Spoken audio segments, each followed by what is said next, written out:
இன்னைக்கு வீடியோவில் ப்ளவுஸ் வந்து பேக் சைடு எப்படி மடித்து அடிக்கிறது அப்படின்றத பற்றி சொல்கிறேன்.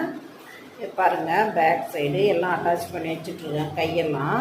இப்போ நம்ம இதெல்லாம் ரெடி பண்ண பிறகு நம்ம இதை வச்சு ஃப்ரண்ட்டு ரெடி பண்ணியாச்சு, கை ரெடி பண்ணியாச்சு.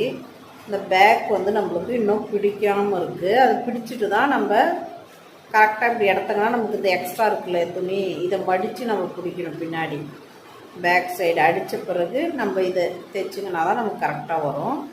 அதுக்கு வந்து இப்போ பின்னாடி வந்து நம்ம எப்படி மடித்து அடிக்கிறது, ப்ளவுஸில் பின்னாடி இந்த சைடு இப்போ வந்து இதை எப்படி மடித்து அடிக்கிறது, எப்படி மார்க் பண்ணுறதுன்றதை சொல்கிறேன்.